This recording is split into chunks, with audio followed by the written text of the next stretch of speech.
I request my colleague Balaji to handle the first part of the tutorial. Nice in this way that first Balaji will talk to you about various infrastructural options for connectivity, and then he would bring about the experiences of various widely known initiatives and how do they get connected, and then followed by my talk. I will come back and talk about the connectivity options, the backbone, how they are there, and then some issues related to networking and then the protocols. Then we would leave the floor to Pramod, and he will bring you about the security solutions that are developed and which you can also take a look at it and things like that. Then finally we will take you to a kind of what we call as a network tour typically we have. So there are certain equipments that we have here. We will take a walkthrough of that, and then we will take you to 3 labs here which are quite national, internationally connected backbone networks here. So we will be able to give some demonstrations of that. So this is how this tutorial is organized. Thank you.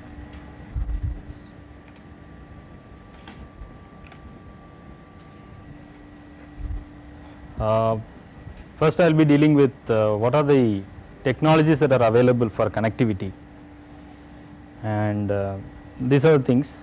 We are classifying into 2 types. One is wired mode of connectivity and another is wireless way of connectivity. And then we will also be looking at specific connectivity solutions, and this is how I will be structuring the session. How many of you have, I believe actually everyone will be having access to internet at some point in some way. How many of you have a connection via dial-up lines? How many of you use connections via dial-up lines? Internet connections. Okay. So how many of you use internet connections via leased lines? Okay, that seems to be less. Okay, any other mode of connectivity, like say for example mobile or any other wireless modes of connectivity that you have? Okay. Mostly ADSL. Okay. Okay, so let me go into it. Since dial-up is more affordable for most of us, that is the prominent way of connectivity for us. But actually, in case of a telecenter or in a case of telecenter or a kiosk, you need to have some forethought and probably might have to expand the connectivity into a bigger bandwidth to have and to provide innovative services to the people. So let me start with the statistics to highlight the problem. What is the actual problem in the field? So you know that mostly internet as it is today is happening through the BSNL's network. Okay, that is a BSNL network, and as far as BSNL is concerned, it is having 27,000 rural exchanges are there, telephone exchanges are available. And they also have optical fiber nodes available in 4 to 5 interior locations in each block. It is the block is the level of separation of grouping of places within India.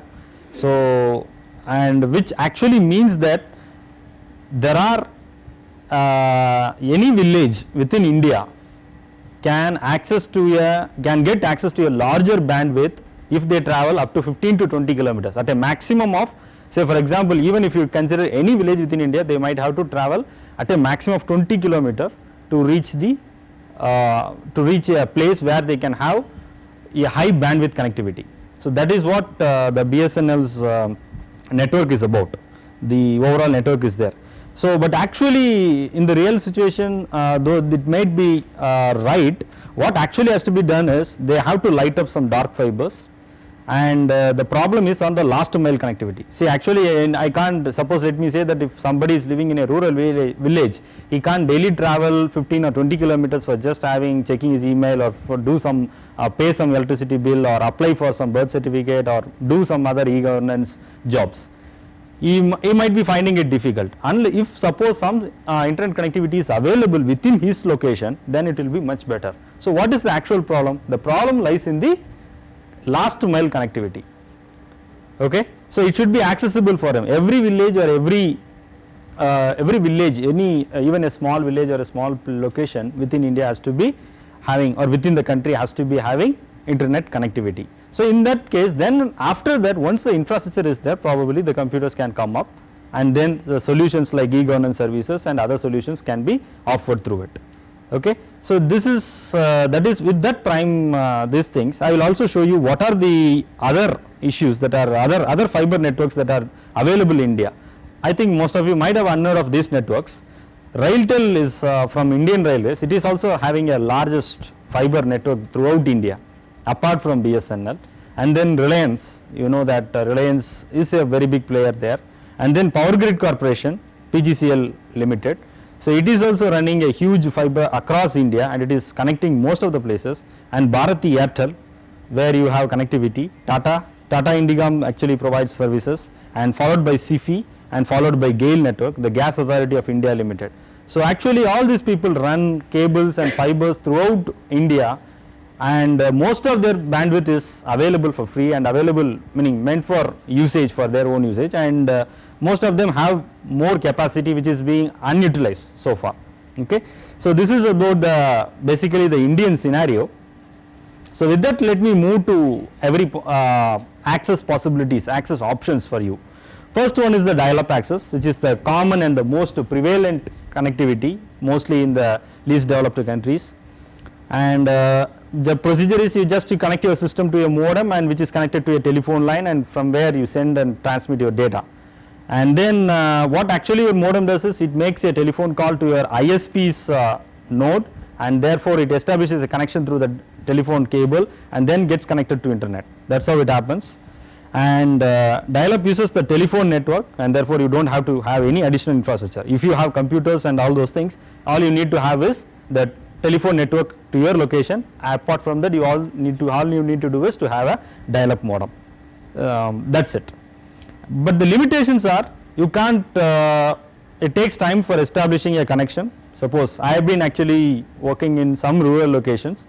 I have found that most of the connections, meaning most of the time you get frustrated for while you trying to access your email or try to do something on the internet, because most of the times the connection gets cut, and you have to persist with it to do a job, and it takes usually longer.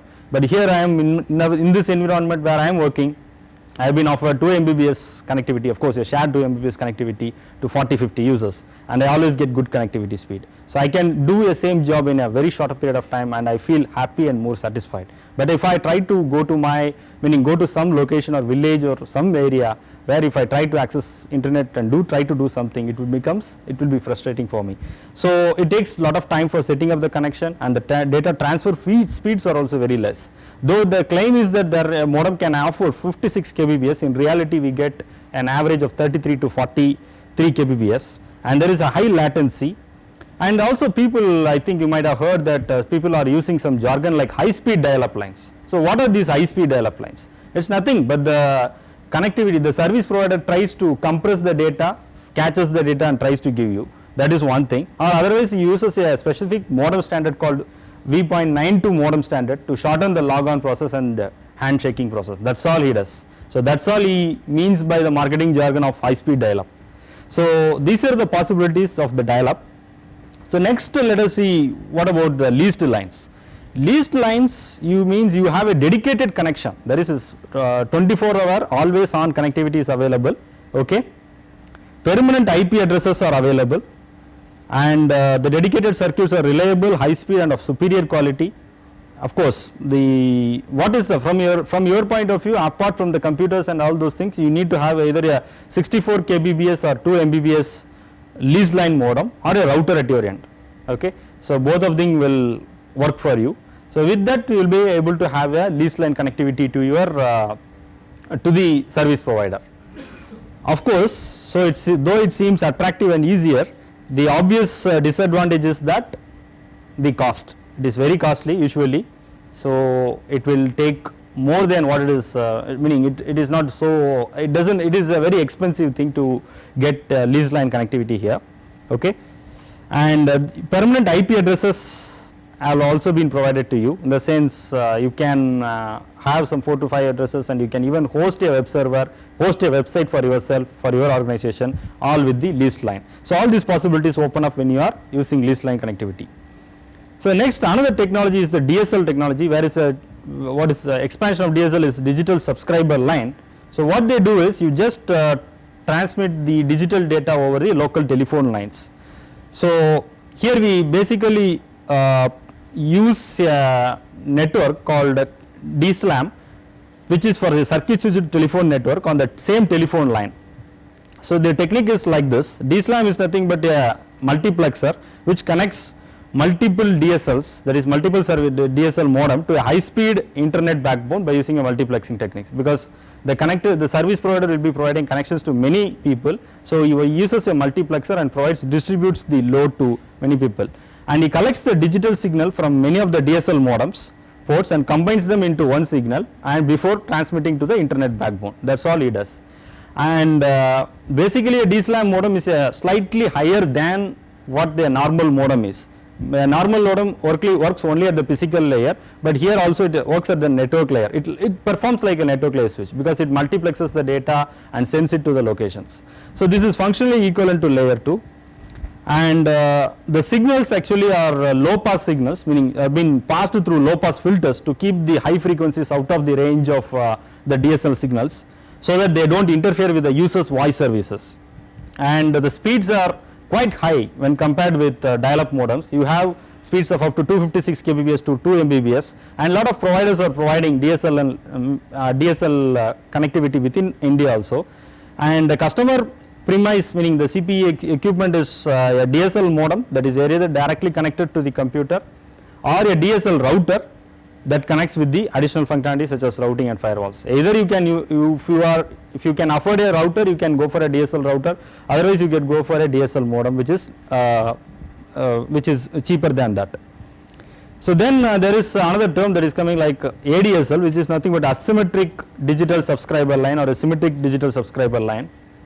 In asymmetric asymmetric digital subscriber line, what you have is the upload speed, meaning usually it is assumed that people download more rather than upload. So for example, when you browse something, you usually you are downloading something.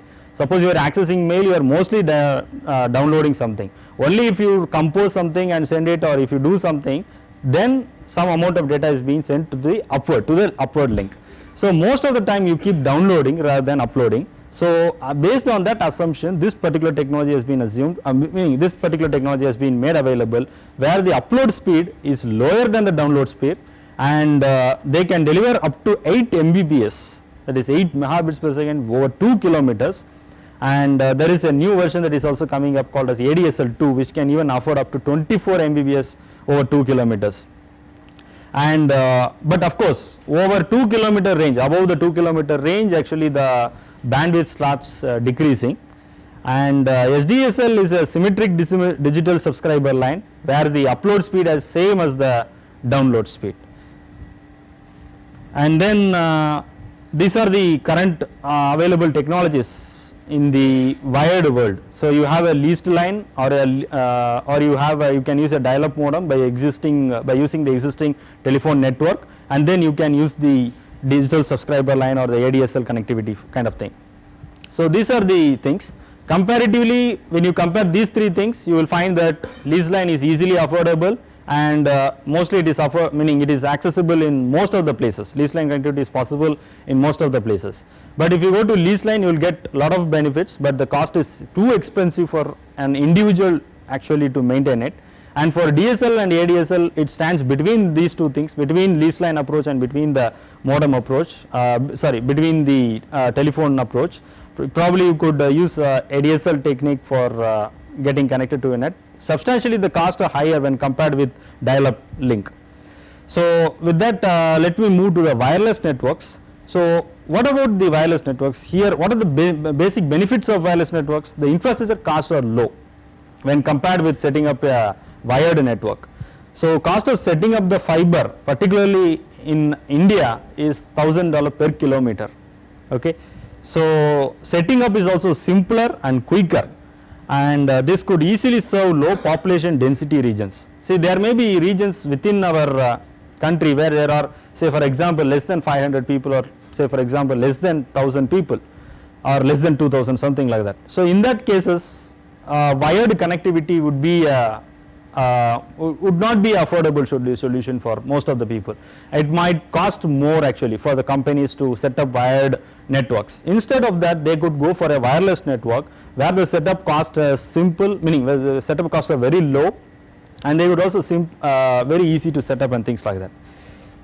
So what are the basic myths and realities of this wireless network?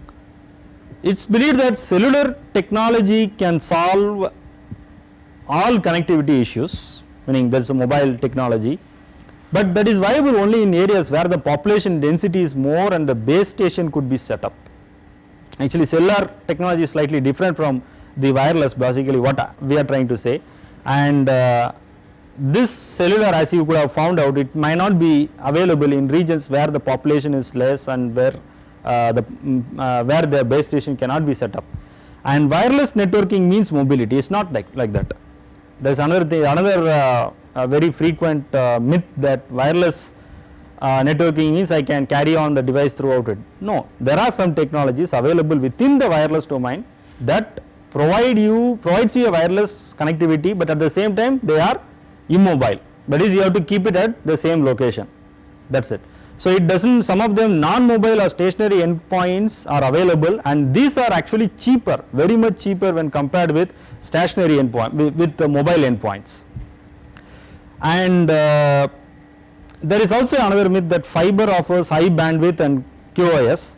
True, that particular myth, it's not actually a myth, it's a reality, but the only thing is the cost. The cost in laying a fiber is much more than setting up a wireless infrastructure. So these are the myths and realities, and before jumping into the exact, yeah, please. You said that cellular technology is viable in high population density areas. Yes. Previously you were talking about wireless is useful for low population density. So Yes. Are you making a distinction between cellular and wireless? Yes. Actually, what we are trying to say is the cellular technology, we mean the usage of the setting up of base station. Basically, the setting up of base station by the service providers, like say for example the cellular service providers like our BSNL or Hutch or Airtel or kind of these people.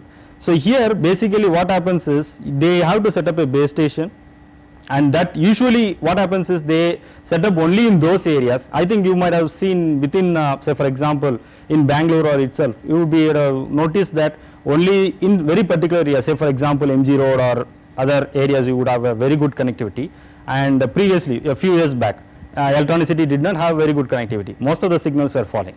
The main reason was they didn't feel that there is enough number of users and things like that. So what happens is they need to set up a base station. Basically setting up of a base station is quite costlier, and usually the base station has to be up to the height of there is a certain height for it actually that should go above more than 30 to 40 feet actually. So certain things are available, and what happens is cellular is also means a mobile, it's a mobile thing. So but what actually we are trying to say is, we are by wireless we are not saying that it is mobile, we are also actually saying that it could be a stationary device. Wireless stationary device will allow you to have better connectivity at a cheaper rate. So this will contrast you with the actual cellular technology. So before going to the actual what are the technologies or techniques that are available with the wireless domain, we will just look at the fundamentals of the electromagnetic spectrum.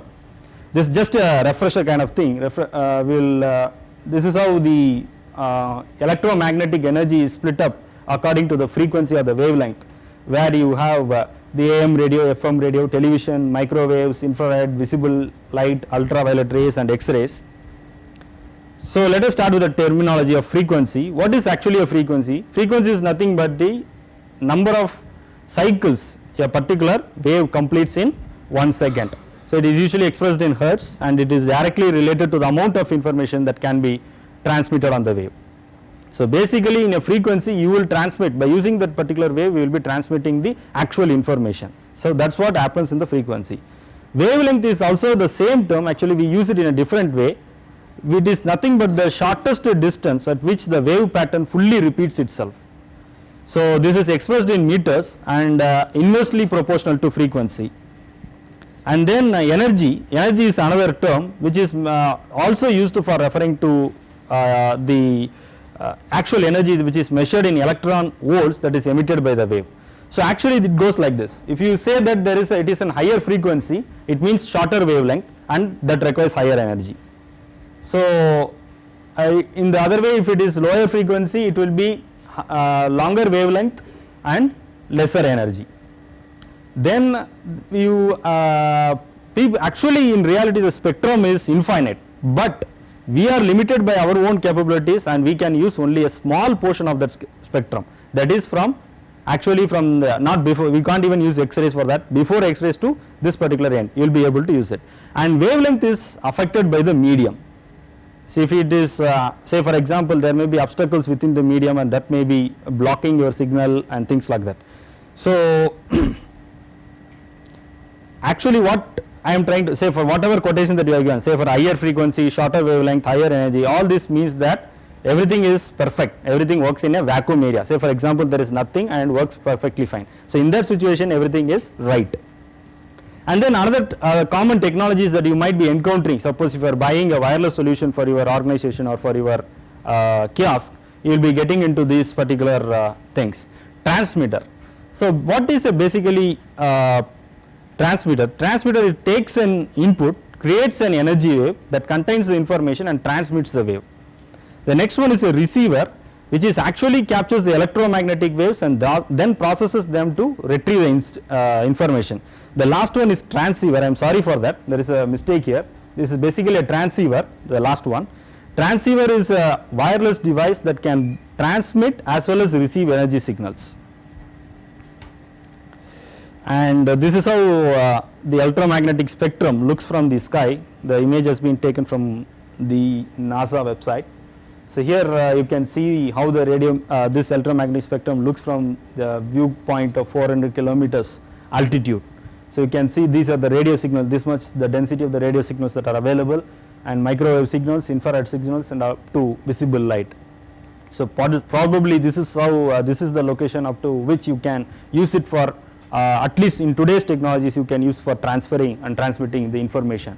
So after that you fall into the visible light area, and still as of now we don't have any mechanisms for transmitting information by using the other part of the signals. So with that there is another thing that you might also come across in certain location is about the spread spectrum technology. Spread spectrum uses the wide band noise like signals. Actually what happens here is, here you don't transmit the data in one single frequency, but you try to keep hopping your frequencies from one particular frequency to another frequency, and also you use very noise like signals and short signals. So data gets distributed using different frequencies or time domains, that is the frequencies of the time hops are different. So you transmit in one particular second, after that one particular millisecond, and after that you transmit a different millisecond. So what is the main advantage is, it is actually prevents the detection of these signals, and also it avoids natural interference and jamming. So the quality is clear, and it's also meaning it's very difficult to interfere and interfere it, and at the same time it is difficult to detect the signals also. So it is widely used by the military, both in US as well as in our country also. But now slowly the people had been, some of the particular sections of the frequencies been released for public use. Spread and narrow band signals can occupy the same band with little or no interference. That actually also what does it mean is, suppose if there is a telephone signal that is operating at a particular frequency, you can use the same signal for using it for spread, use it with the spread spectrum technology also for sending different information. So now let us move to the technologies. So I think you might have known, most of you might have known about infrared IR connectivity. So this actually lies between the microwave and the visible light in the electromagnetic spectrum, as I indicated, and this transmits infrared signal as burst of a non-visible light. And I think most of you might have used your remote controls for controlling your TVs, switching on the channels and things like that. So it actually uses a IR kind of connectivity, that is infrared connectivity. So what actually is there is, at the receiving end, when you press your button in your remote, there is a photodiode or the photoreceptor which detects and captures the light pulses. So the advantages are, it requires very less power. I think you know that it operates in a battery cell, and a simple circuitry, it's very cheaper, and it has a high noise immunity. But there are certain disadvantages. It requires line of sight. meaning you have to keep your remote control facing exactly the sensor that is there in your TV.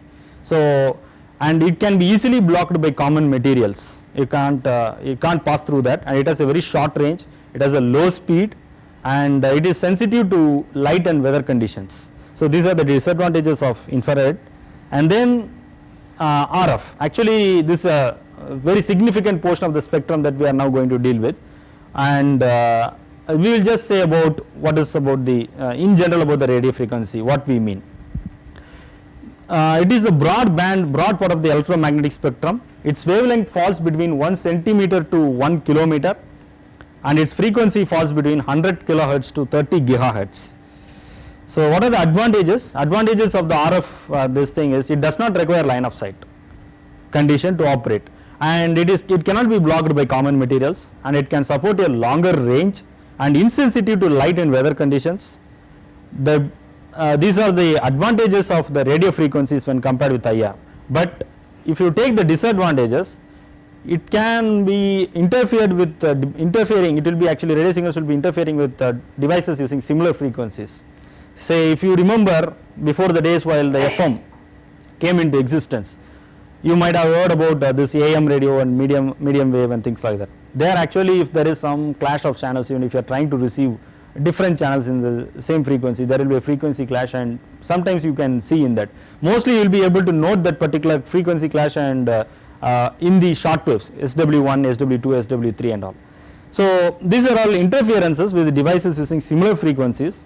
Higher cost, this is actually the setting up of radio equipment and receiving it is slightly costlier when compared with IR, and the speed is low when compared with the infrared and the wired transmission, and there are strict licensing requirements and varies upon country to country, and certain frequencies are actually blocked for, meaning blocked for by the government, and you might have to approach the government to release, you have to usually have to take a license for using certain frequencies for usage. So next one, let me move into the Bluetooth. I think most of you had at least heard of the term Bluetooth dongle and Bluetooth other devices. That is usually if you had been using a high-end mobile, mostly they used to say that my mobile has a Bluetooth enabled one, my mobile is Bluetooth enabled. So what does that mean? This is mainly, this is particularly an industry specification that was mainly designed for interconnecting devices that are at a very short range in a wireless mode. So this is a telecommunication industry specification, and what actually it does is it also uses the radio signal, okay, but it uses a very small inexpensive radio transmitter receiver within the device, and it operates in that particular range of 2.45 gigahertz range.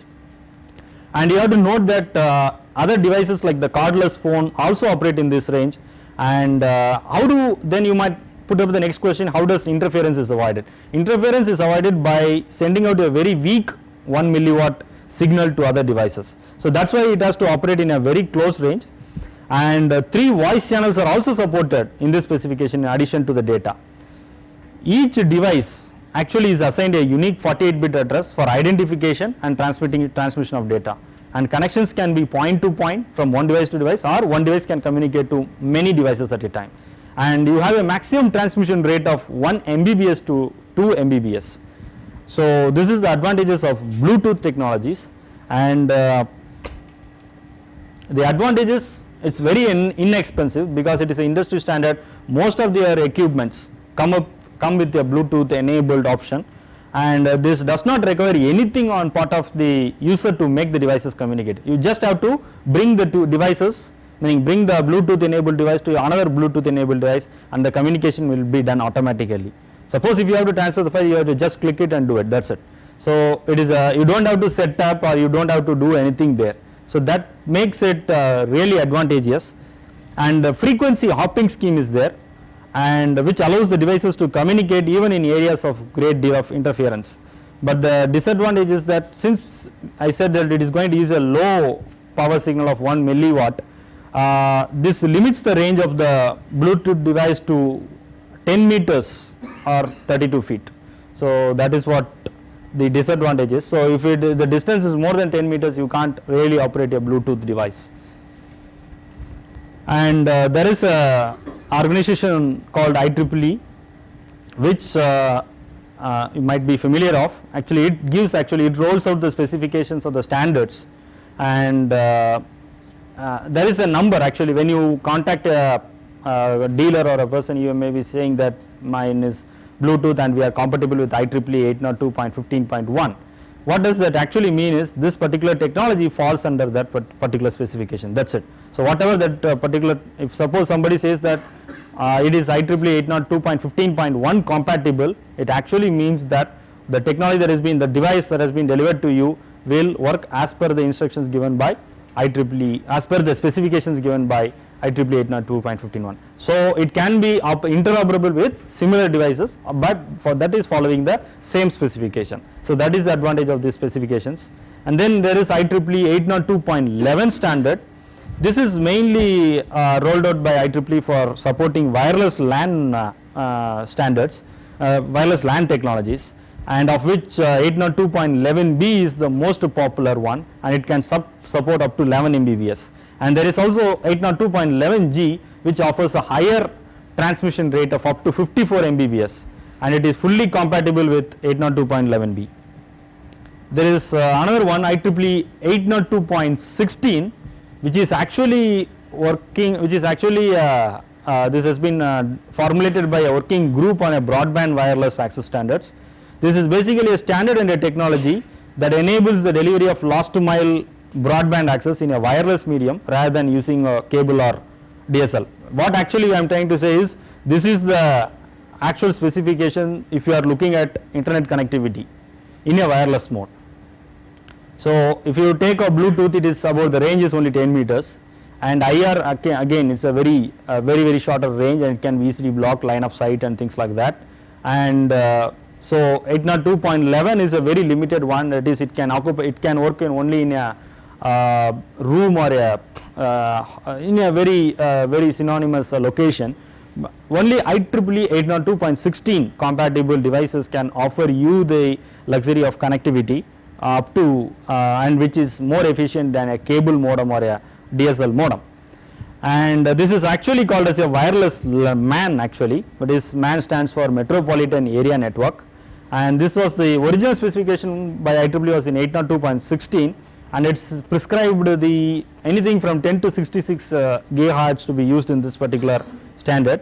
And 802.16a was released, and now it is known as 802.16d. So this 802.16d is actually the fixed WiMAX. So most of the devices that claim to be WiMAX or WiMAX enabled actually may actually be following this 802.16d specification, and it addresses only fixed systems. Okay, so WiMAX actually doesn't mean that you can be mobile by using that. No, it's only wireless and stationary. It's basically a wireless and stationary device, and it actually provides it uses the 2 to 11 gigahertz band and uses the OFDM technique for transmitting data, that is the orthogonal frequency division multiplexing, which is slightly more technical one with 256 subcarriers, and this is the widely used technique nowadays for transmitting data, and this is being efficiently used for even enhancing 802.11. So there are certain research initiatives that are going on in India that try to use the IEEE 802.11, that is the wireless LAN environment, to reach more regions, more distances.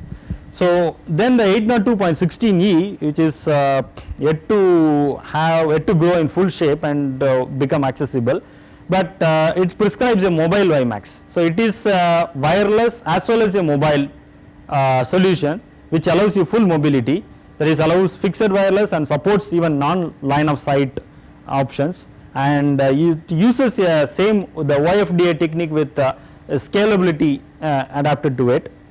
So that is called as SOFDMA, and multiple antenna support is there with multiple input and multiple output. Then IEEE spectrum, actually the specification applies across a wide range of this RF spectrum, and there is no global range of spectrum, licensed spectrum that has been defined. Say for example, US uses around 2.5 Hz and Asia it will be likely to be 2.3 to 2.5, depends on the country. So every country and every part of the world will be using different spectrums, and there is no, globally there is as such there is no specific frequency that is to be meant to be used actually. Typical allocations of channels within the WiMAX spectrum could be of 5 MHz or the 7 MHz. So now let me move to the Wi-Fi. This is again another term that you've been coming across. Okay, this stands for, Wi-Fi stands for wireless fidelity.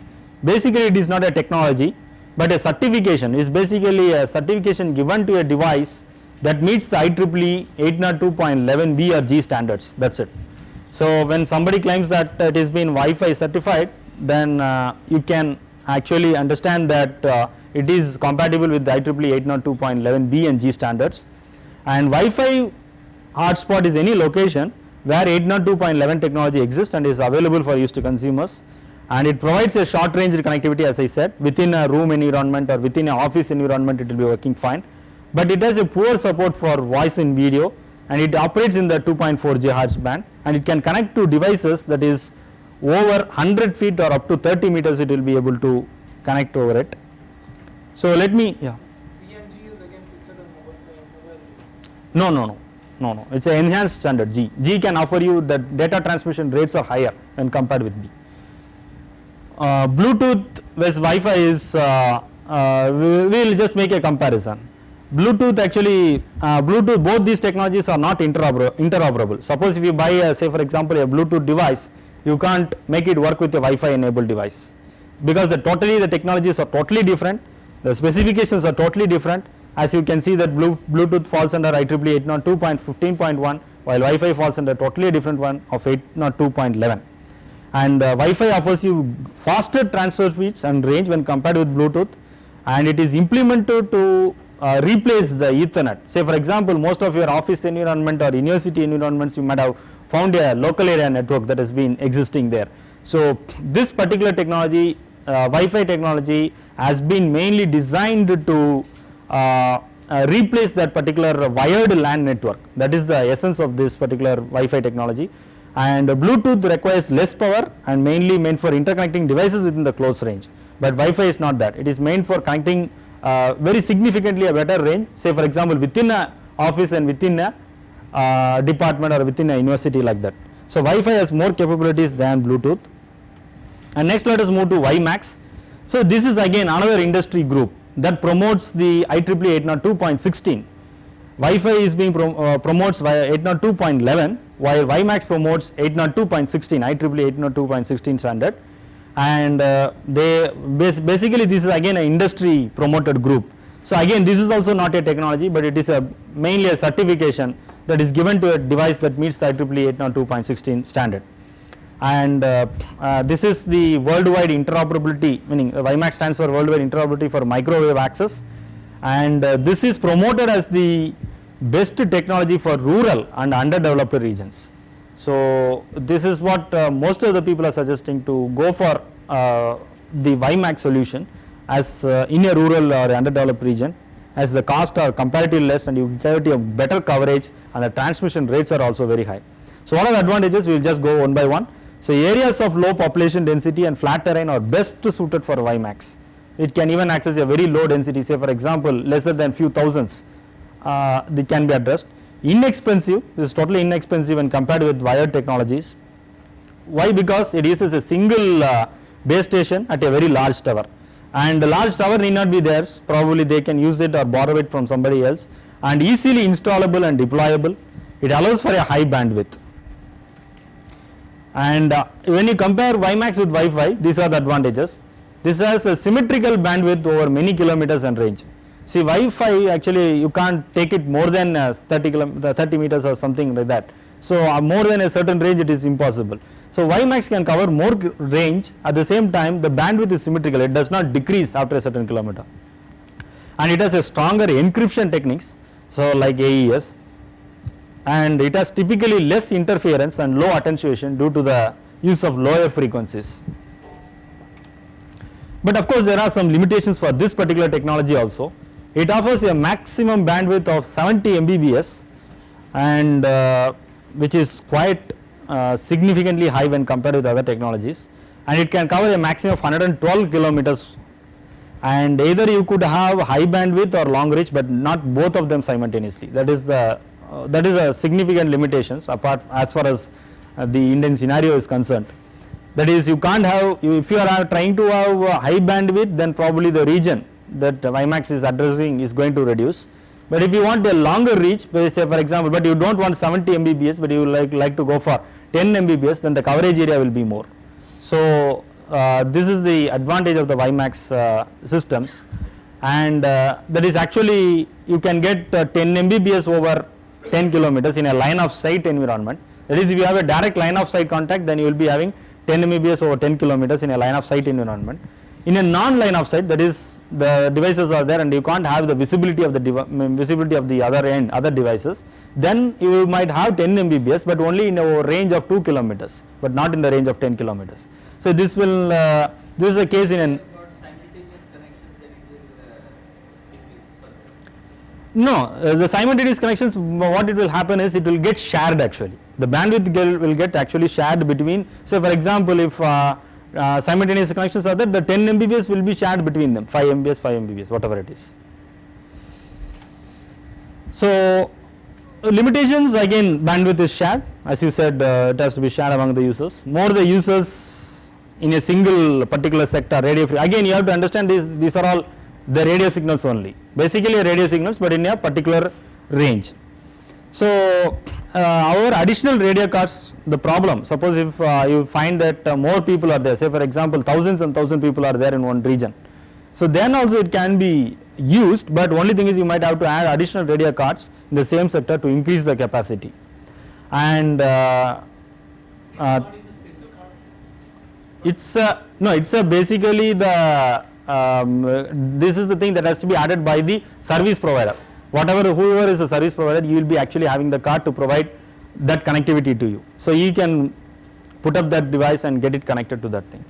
And IEEE 802.16d and 16e are basically the current standards, which actually this thing. But only one thing you have to notice that both these things are not compatible with each other. That is, IEEE 802.16d as well as 16e are not compatible with each other. And of course, still E is yet to come because the technologies themselves are different. As you can see that 802.16d uses OFDM 256 and 802.16e uses SOFDMA, that is scalable orthogonal frequency division multiplexing access. So what are the technical details? So there are subscriber stations that are available.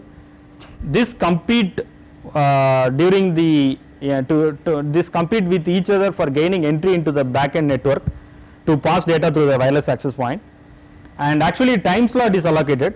Okay, say for example if 4 base stations are there to them and that want to speak with the central connection, so first actually there will be time wise hopping will be there. Say for example first base station will be speaking at this particular second, second base station will be speaking at the time slots will be there, second and things like that. And this technique, this kind of time wise slotting will improve the bandwidth, and the QoS parameters, that is quality of service parameters, can also be controlled by the base stations by balancing the time slots. Suppose if there are a larger number of users and they are paying more for the connectivity, probably you can give them more time slots when compared with others. So this is what the technical thing. And there are some Hyperman is just this is the same technique is actually called by different names in different parts of the world. So IEEE 802.16 is the base standard, and WiMAX actually is just an industry forum that supports that particular specification. But say for example in Europe, if you consider the European countries, there is a thing called as Hyperman, which is actually the which actually supports the IEEE 802.16, which is similar to it. So WiMAX forum, there is an industry forum is trying to ensure the interoperability between 802.16 and Hyperman, so that the device manufacturers in US can sell the devices both in Europe also. And another Vibro is there. Vibro is South Korea's response to WiMAX technology, and this is considered as an alternative to 3.G or the 4G cellular systems, And Vibro also now joined WiMAX, and both have agreed to work with each other and implement IEEE 802.16e standard, which means that the devices that has been designed for WiMAX compatible will now work in Korea as well as in US as well as in Europe. And again, there are other technologies like CDMA, UMTS and CDMA. These are all third generation systems. These are the two major third generation systems. These two technologies compete directly with WiMAX. You might have heard about the Reliance CDMA mobile phones in the Indian context. So that provide you connectivity to, that promised actually some time back of good internet connectivity and things like that. And this actually competes with this WiMAX technology, but this offers, they offer DSL class internet access in addition to the phone service as CDMA does. And UMTS is not available here, but this has been used elsewhere. And so let me go into CDMA, as it's been available in India. It actually stands for the Code Division Multiple Access, and this was developed, basically it was developed by a company called Qualcomm in US, and it is deployed as CDMA 2000 for cellular networks. Actually this is 450 is a evolving technology which will run at the 450 megahertz band, and it is uses a lower long distance frequency, and connectivity for non-mobile endpoints could cover up to 50 kilometers with data connectivity and up to uplink of under 1.3 Mbps. But of course you need to set up a single expensive tower that could cover a very large area if it is a flat terrain. So that are the these are the features of CDMA. Here you can, it's a competing category, but again it also uses the same radio frequency RF spectrum, but the technology is slightly different from that. It divides the frequencies in the code wise and tries to send it. So here you can see the mobile internet access standards. These are the standards 802.16. It belongs to the WiMAX family, and primary uses for internet. Okay, it's for primary uses internet. The technology is SOFWMA. It has a downlink capability of, that is download speed you can get up to 70 Mbps. Of course, these are all for single user ideal cases, but when it is switched across to many users you will get a very reduced amount of bandwidth, and the uplink speed is capacity is 70 Mbps. And quoted, that is what we can see, the quoted speeds are only achievable at a very short ranges, that is more practically 10 Mbps only at a 10 kilometer range. So 70 Mbps is more a boosted up data, so you have to look at the notes there. Hyperman is available, as I said, in Europe. This is also the same technique for mobile internet, YFDM, but the downlink is 56.9 and the uplink is 56.9. Vibro is again mobile internet but in South Korea, and the same technology 50-50, and mobile range you can get only up to 900 meters. Above that you won't get mobile range, you have to be a fixed. And iBurst is another technology that is being available. UMTS and TD is available, and this uses the CDMA technology, and downlink is only 16 Mbps and uplink is only 16 Mbps. So when compared with WiMAX, the CDMA technology provides you a lesser downlink and uplink, but the actual the figures that have been put up for WiMAX, you should note that it is at a very short range, meaning when the distance increases, as I told that either you can get a large distance or you can get a longer bandwidth. You can't get both of them simultaneously in WiMAX. So this is a graph that illustrates that compares speed with mobility. So which is the speed? So far we have not talked about the speed actually, meaning so far we have talked about speed as well as the mobility. So wireless LAN is having a greater speed but the mobility is less. WiMAX lies in this region. Okay, so it is in between this thing. So GSM you have a very good mobility but the speed is very low. So this is what this diagram illustrates to you. So GSM mobile, most of our mobiles except for Tata Indicom and Reliance are all GSM mobiles. So which have is a greater mobility, but the only thing is you don't have the speed. The speed of, so if you ever try to connect to internet and try to download something, you will end up being frustrated unless you have a direct internet connection through it. So that is a problem with GSM. and WiMAX, as you can see, is which is the considered to be the most viable solutions for Indian rural scenarios and most of the locations, is in the intermediate range, where it can provide both high speed as well as in a much greater mobility than the other things. BSNL also use the GMS? BSNL mobile technology? Yes, BSNL mobile, actually they have both of the things. They also even have the WLL, and they also, the WLL is kind of other technology which is being used. They also use DSL. Actually it depends actually which of the regions, but whatever the common mans, most of the mobiles that exist today, say for example I have a BSNL connection, it is all of this thing only, GSM. It is most of the mobiles, whatever that we carry is of GSM. The whatever that we see in the advertisements and whatever that we use most frequently is of GSM. It is not of other technology. Then there is another technology called as DECT, which is actually a digital wireless technology that originated in Europe.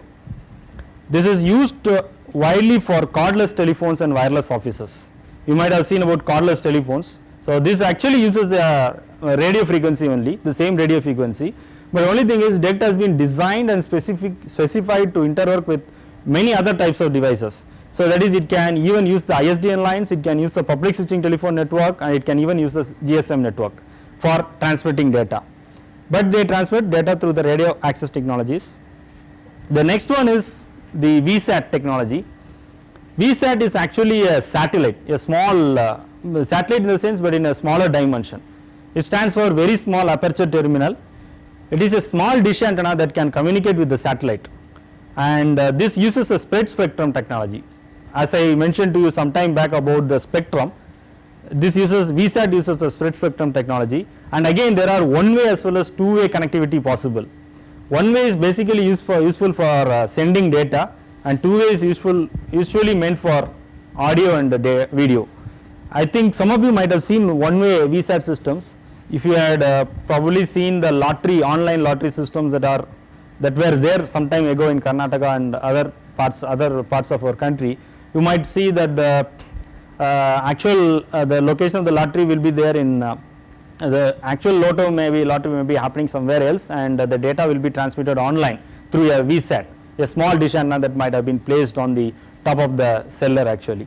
So this was another technique that was being used, and this is actually very much widely used in Europe and US by corporates.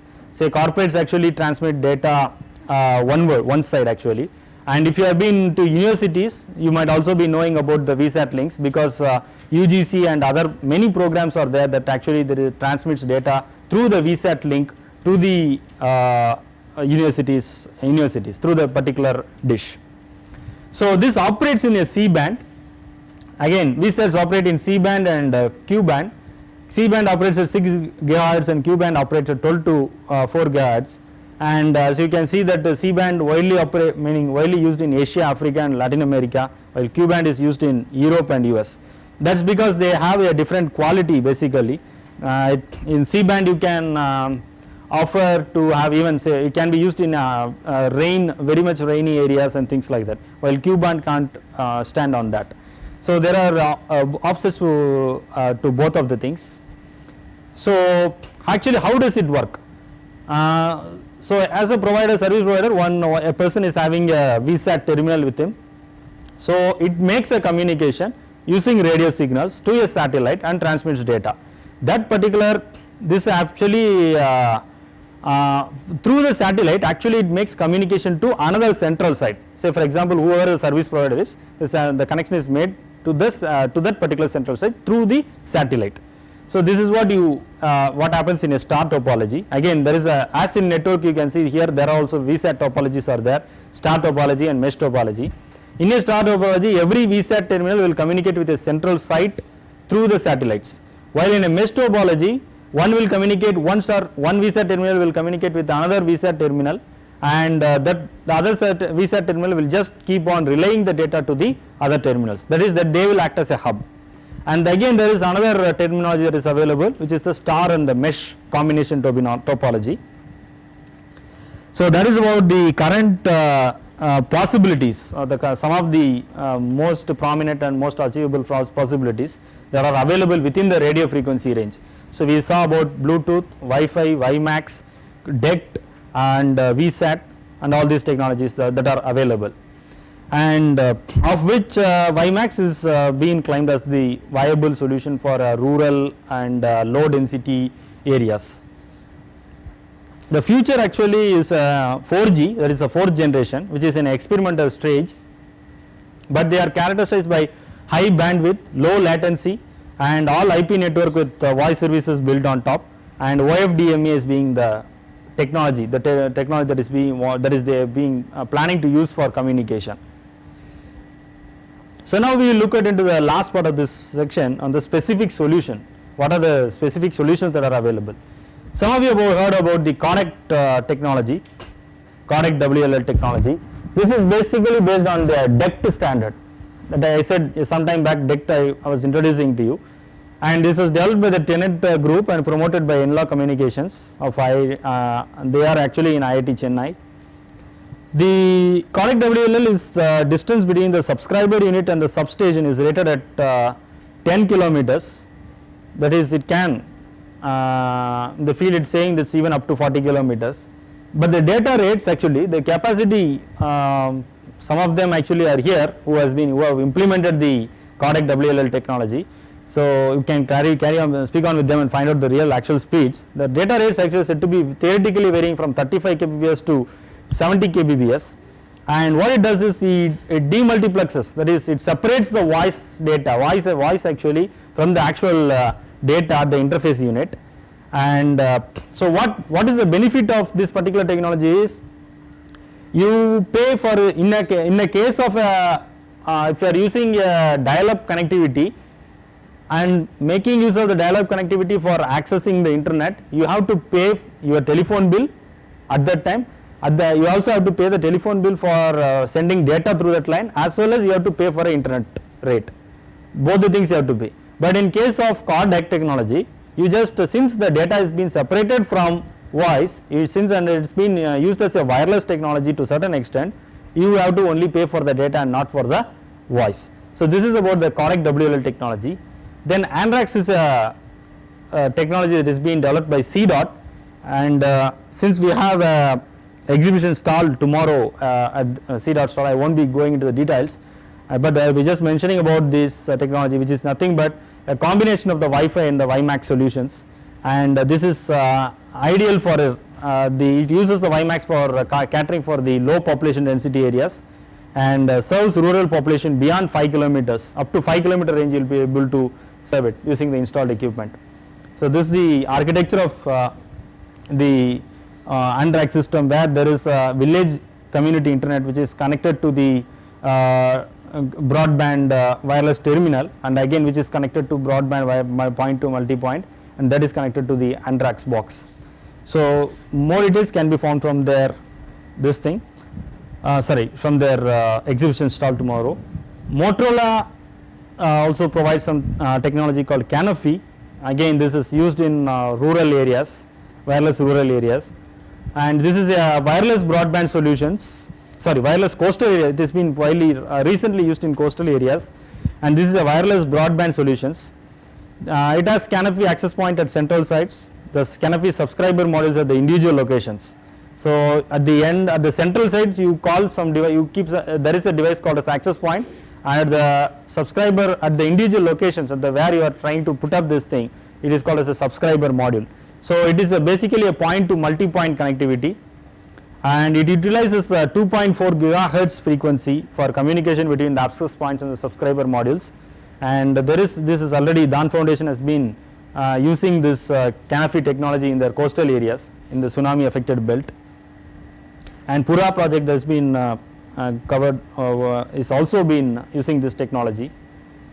And so now let me look at into the specific solutions, connectivity solutions that has been implemented mainly by the ICT organizations or the ICT service providers in the rural areas or the NGOs. So you might be aware of these organizations like meaning these efforts like ITC, eChowpal and Drishti, which use in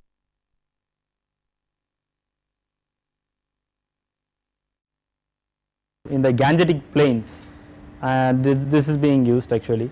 So these are the various projects and what are the technologies that they are using, some of the technologies that they are using that has been put up.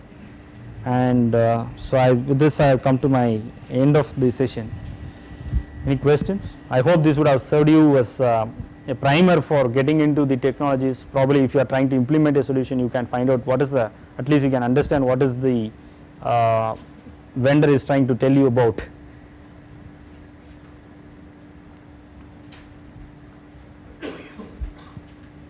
Questions? Okay, thank you. Yes.